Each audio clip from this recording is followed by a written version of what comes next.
medical progress is a driver for unequal life cycle outcomes.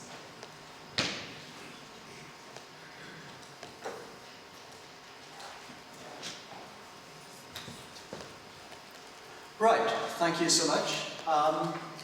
This is joint work with Miguel Sánchez-Romero, who is somewhere, yes, I spot him in the room, and as always, he's going to take the nasty questions. And in fact, the paper has gone through a few stages. In fact, it's not just about medical progress, but it's also about more conventional technological progress, stroke productivity growth. And we will look at both of them, but kind of the title is a bit of a giveaway in terms of at least one of the results we're going to find. So the motivation, the key motivation is what has been known for quite a while, that there's strongly divergent trends. So while over the past decades we've seen an increase in life expectancy, that's for the US, for most social strata there's a huge and opening gap in terms of education. So with this particular data, a 5 years wedge between the highest and lowest educated in 1990 has increased to about a 14-year wedge in 2015. And the same goes, of course, for many other indicators. This is income by the development of income by education, and this essentially, again, you see a huge gap opening up, which is typically alleged to skill-biased technological progress. But one of the things which we find has not been received properly in the economic literature is that really inequality is a multidimensional thing. So there's inequality in education, there's inequality in health and wealth, you can think about other dimensions, but also it's not actually clear what is driving it. So the figures I showed you, they seem to suggest, and I'm not arguing that there's a lot of a lot to them, that education kind of is behind these inequalities. But thinking about it, if people kind of make choices about their education, then suddenly education becomes something endogenous to the process. So, and think about people who are quite ill already at very young ages, so they may not really profit from education. So at some point it's not really clear what is cause and what is effect. And while we're not going to answer what is causal and what is the effect, we still want to understand what is happening in such a setting in which there's multiple dimensions of inequality evolving over the life cycle. And in particular, we want to kind of go to kind of maybe the primary causes which lie in childhood. And in that respect, I'm quite pleased about Alexi talking about equality of opportunity and the literature behind that, that in many ways kind of childhood conditions shape later life cycle outcomes. And in our model, we want to go model the role of three particular childhood circumstances. So there's the ability of individuals to learn, to acquire human capital. There's the access they have to schooling, which is kind of proxying for the parental background. So some children find it just more difficult actually to acquire an education. But there's also heterogeneity in health, as measured in our context in terms of health deficit or in terms of frailty, if you wish. So we want to understand the dynamics. That's one goal of our paper. But the other goal is to see how two important socio-economic trends, namely medical progress and productivity growth, have contributed to the evolution of inequality in the United States. I mean, that's our context. So there's a big, nasty mother of an economic model behind this, and I'm clearly not capable to take you through all the details here. But what is important is that we assume a maximizing problem where individuals maximize a life cycle utility, which follows from a stream of consumption, a stream of labor supply over the life cycle. They don't like supplying labor, so there's a benefit from leisure. They choose an education, they choose a retirement age. Implicitly, that's a bit of a technical thing, they choose a maximum life, but they also face a kind of a stochastic survival in each period of their life. So essentially the life course is divided by the education choice and the retirement choice into a kind of an early life course where people acquire education, they supply zero labor, their working lives in which they supply labor, and a retirement phase in which again they do not supply labor. And the partitioning of this life course is endogenous. There's a lot going on in the background. So there's essentially 4 types of dynamics. Survival, that's the easiest one. It's simply written off by according to the mortality rate. And the mortality rate in its turn is very much driven by the health state. And we have a negative measure of the health state, which is the health deficits or the frailty. And this depends on the accumulation of this over the life cycle, depends on the deliberate healthcare investments, as well as the initial level of deficits of frailty. Individuals accumulate human capital by way of education, and here their learning ability makes a difference. But they also lose human capital depending on the evolution of their health deficit. So less healthy individuals also lose quicker their human capital.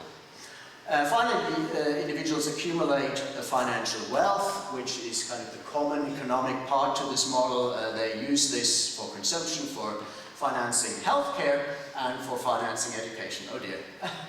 Good. We have 3 sources of heterogeneity: the health deficits at birth, the learning ability, the disutility of attending school, which is essentially capturing access barriers. Individuals select themselves into 3 educational categories: primary, secondary, or tertiary education, of which the latter is actually costly.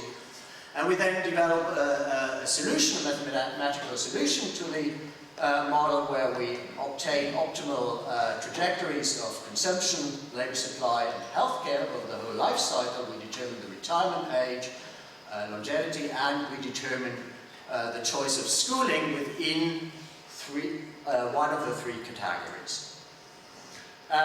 We then go through a numerical analysis, so we actually take more than 25,000, 25 to 40,000 random draws from the distribution of these parameters which determine our heterogeneity. So people can be healthy but able but have a bad social background, or they can be unhealthy and unable and have a bad social background, or they can be good in all respects. That's a random choice initially. And we simulate many of these life cycles. We calibrate the whole thing to reflect the US economy and demography. We have 3 targets, essentially the evolution of life expectancy in the US for cohorts born between 1910 and 1970, the healthcare spending share and the educational distribution in 2010. And we then consider our role of medical progress and technology growth by considering 2 counterfactuals in which we shut down one and the other as a driver. And medical progress has been calibrated in a way that consumption of kind of medical health care is explaining certainly less than 50% of the increase in life expectancy, so we also model an exogenous kind of trend to life expectancy. What do we see? Here we have the life cycle profile of labor income for the birth cohort 1910 and the one in 1960. So one thing we see immediately is, yes, people in 1960 are earning a lot more on average. That's the technological progress, of course. But they're also earning more because more people are selecting themselves into higher education, which we can show. And we also see that there's a huge, much stronger variance here. And that's in terms of both across educational groups, because higher education is leveraged over time in terms of generating income, but also because within higher education we have a selection of more and more individuals into this group, so there may be some rather unhealthy and rather unable people still acquiring tertiary education, and that increases the variance within this group in particular. Same with assets, and I very much skip this. If we come to life expectancy as an outcome by educational groups, so the tertiary, the secondary and the primary education, we see that the gap is opening up, as we see in the data. And the reason is, again, twofold. First, there's the selection of more and more people into higher education, which is leveraged. So these guys are getting better and better outcomes, but we also see again that the variance within this group is getting larger and larger, because we have some pretty unhealthy individuals selecting into this group. If we shut down medical progress, we see that a lot of this gain goes away. There's still a gain, that's the exogenous gain to life expectancy, but there's a reduction also in the variance. And a similar thing actually happens if we shut down productivity growth. So both of these are crucial as drivers of this increase in life expectancy.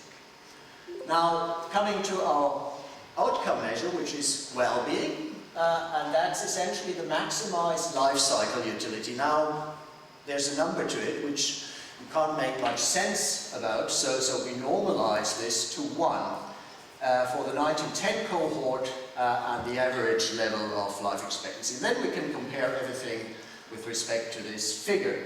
And we see that over time this figure goes up, and with education this figure goes up. Now, the one thing we note is overall there's an almost 30% increase in well-being, but there's also a strong increase as measured by the standard deviation in terms of the variance, and that's both within and across educational groups. The other thing as an outcome, what is the role of these different trends? And now we just focus on the average here. So if we shut down our medical progress, we see there's still a sizable gain of 16% in terms of well-being in the mean. And we see that the variation has come down a great deal. That suggests that medical progress is actually a strong selective driver behind what is going on. Because if you look at shutting down productivity growth, we still have a residual increase in well-being, which is now from the medical progress. But we see here that the medical progress is still generating a lot of the kind of variance in our results. So, I just simply put this up. I've said most of the thing. We've analyzed a comprehensive framework of this. We account for compositional effects and selectivity, in particular in the very early stages of the life course. I've just talked about the role of medical progress and income growth as drivers, so that's it. Thank you.